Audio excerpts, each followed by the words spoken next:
Hi, thanks again for tuning into Sims Workshop here on YouTube. We're all having a great day. Alright, so today I actually have a book. We're going to be talking about Wicked Fox by Kat Cho.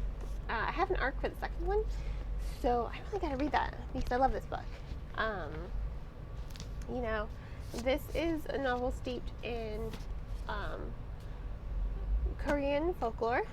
It's about Gumiho. She's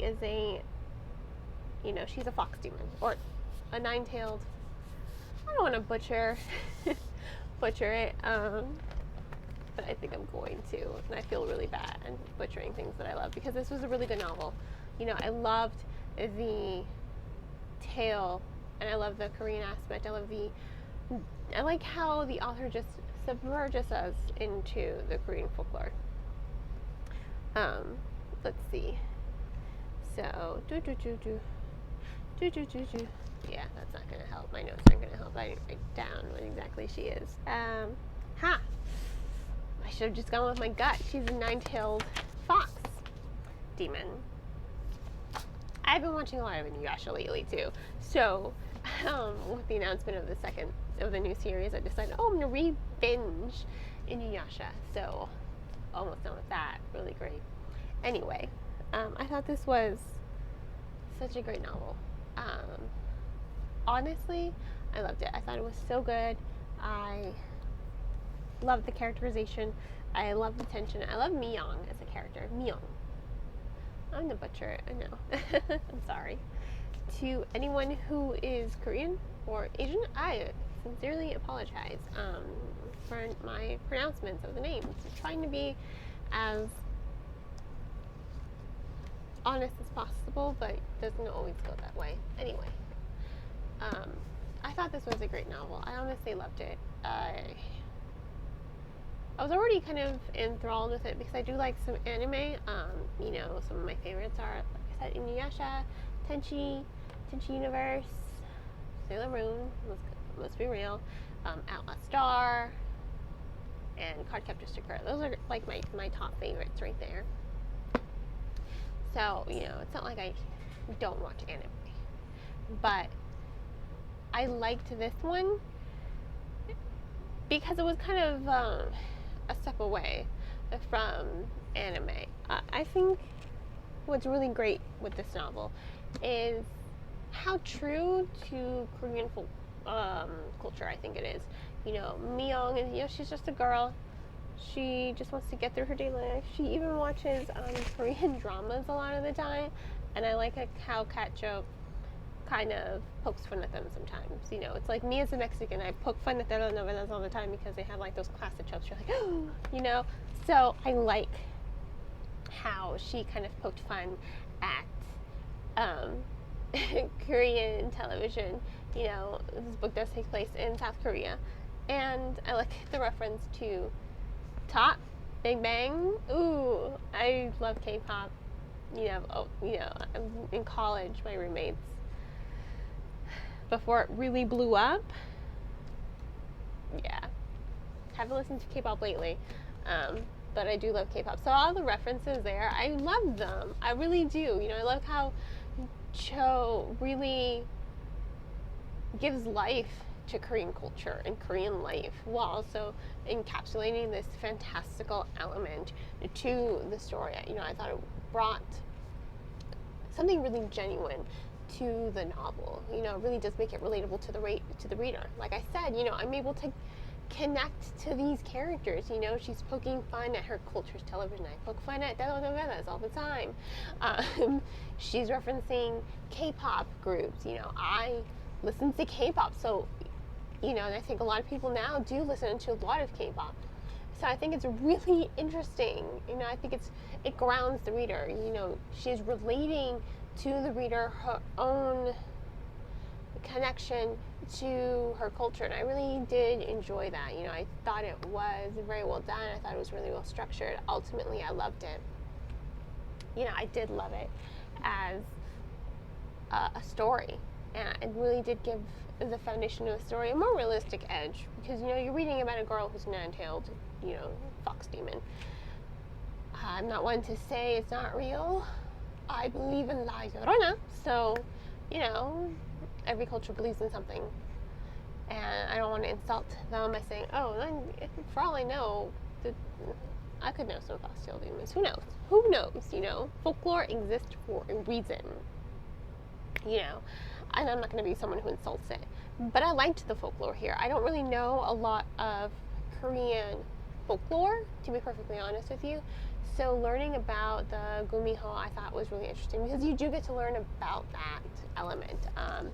There are so many interludes in this story that I'm trying to pull up just one. Okay, here we go. Interludes like this, you know, they break up the story and they give history to the folklore. They give a measure of depth to the folklore, and it also gives the reader a level of understanding of Mi-young as a character. You know, she is the daughter of a gumiho as well, and their relationship is somewhat strange because, you know, Mi-young has this turmoil inside her that makes her a complex character. She often questions, you know, is it fair to be taking the lives of men to prolong her own life? You know, yes, the people she takes the lives from, she makes sure that they are bad men. But does that make it okay? You know, it's this struggle, what she has to struggle with repeatedly. And I like that because it does give the story some tension. It does give Mi-young as a character some depth because she's constantly kind of just trying to figure out how to deal with it. You know, she doesn't know how to deal with it. She keeps secrets from her mother. You know, something happened. You know, her mother keeps secrets from her. I think the end result of this whole novel is don't keep secrets because they will just hurt you.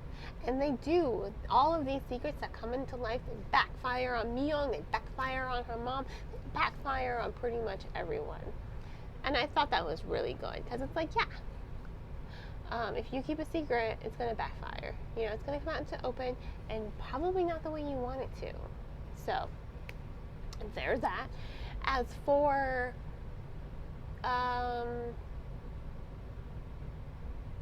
Ji-hoon, I liked him. I think he's the perfect balance with Mi-young, and I really do like this play on genders. You know, usually when you read a novel, the really stoic, serious, brooding character is usually a male character or a masculine figure.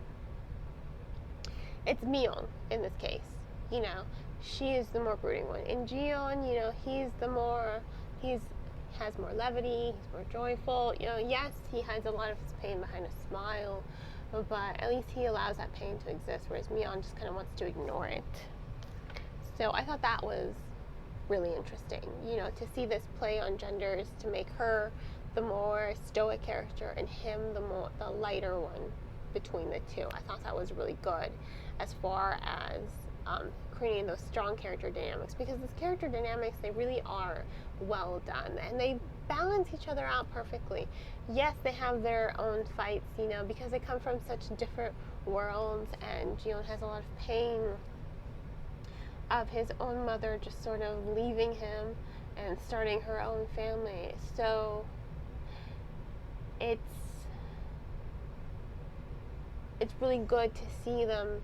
And, you know, and Mi-young has her own pain. You know, she doesn't really know her father, and her mother keeps secrets from her, and, you know, she has all this inner turmoil that her mother just doesn't understand and doesn't want to understand, so she feels like really insignificant to her.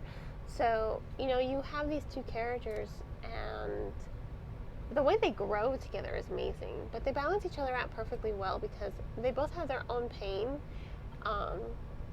but they both help each other see past it, and they both help each other grow past it. And I thought that was really well done. I think Mi-young as a character, she is very well constructed. She has a lot of depth to her. She has a lot of complexities to her as well.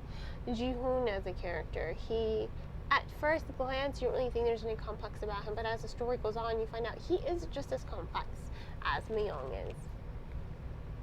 You know, he does have a lot of his own pain, and you can really connect with him as a character.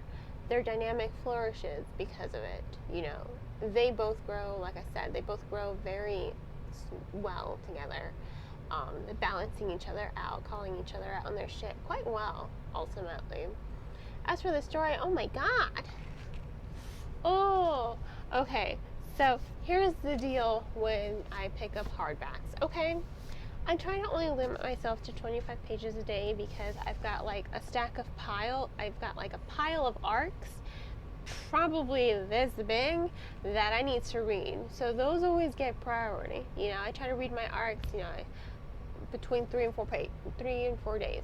You know, I read at night when my son is asleep. So I'm up until like 2, 3 in the morning.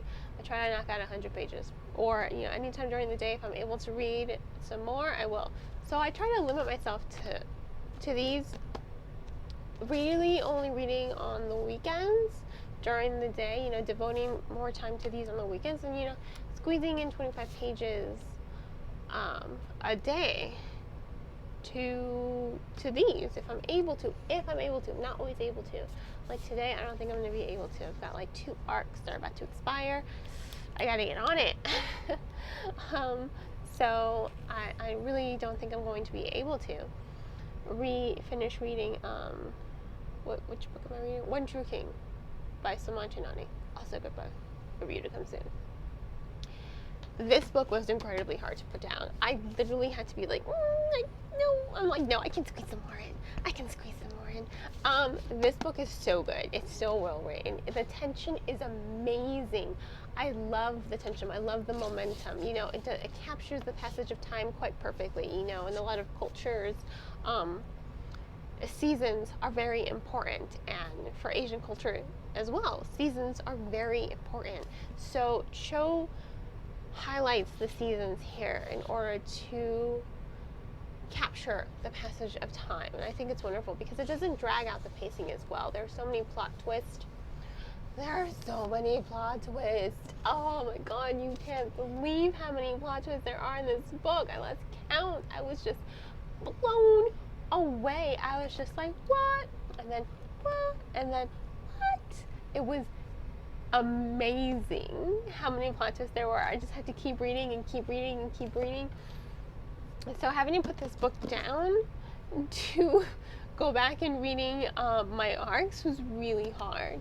Very hard to do. Let me just say that. It was just so good. It was so good. It was so well written. I love the momentum. I love how the pacing, it flows, you know?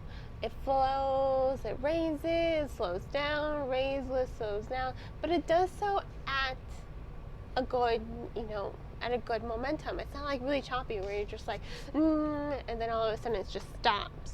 You know, it does raise it, slows it, raises, slows it, but it does so very fluidly.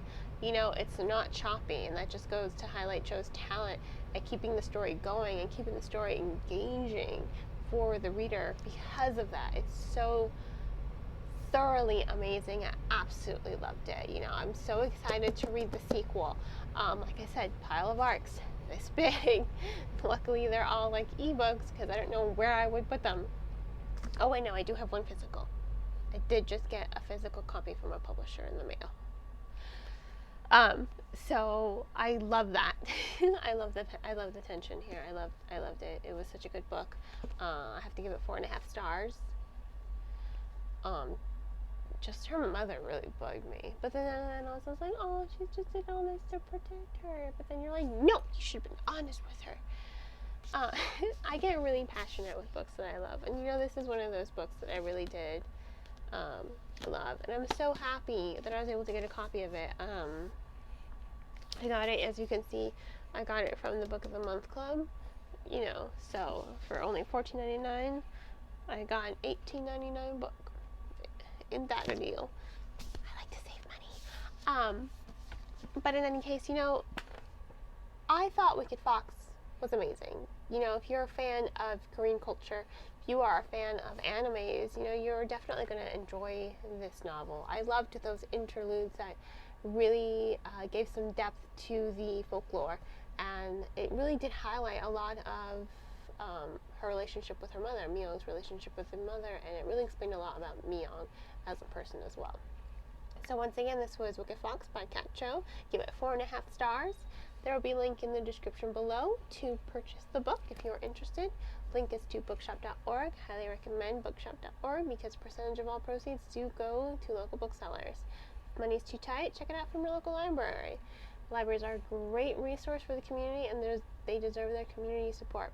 And please do not forget to support me by liking this video and subscribing to my channel. I hope you all have a great rest of your day, and as always, happy reading!